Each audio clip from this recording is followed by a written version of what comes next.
Do you know many people are having trouble locating the HDD slot on their Lenovo ThinkPad X60s? Don't worry. In this video, we'll show you how you do this. Let's start. Step 1. Power down. Turn off and unplug your laptop. Remove the battery pack by sliding the lock lever to unlock and lifting the battery away from the laptop. Step 2. Locate cover.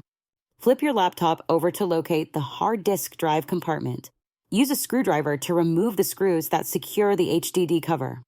Step 3. Reveal drive. Lift the HDD cover carefully to reveal the hard disk drive underneath. Step 4. Extract drive.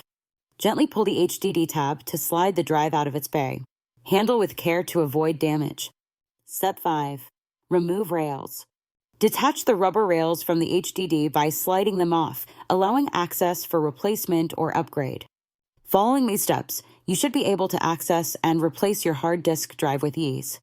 Still need help? Visit our website for the complete manual. There you will also find questions and answers from other Lenovo users. Did you find this video helpful? By subscribing, you help us continue to answer users' questions. So, subscribe to our channel. Thanks for watching and see you in the next video.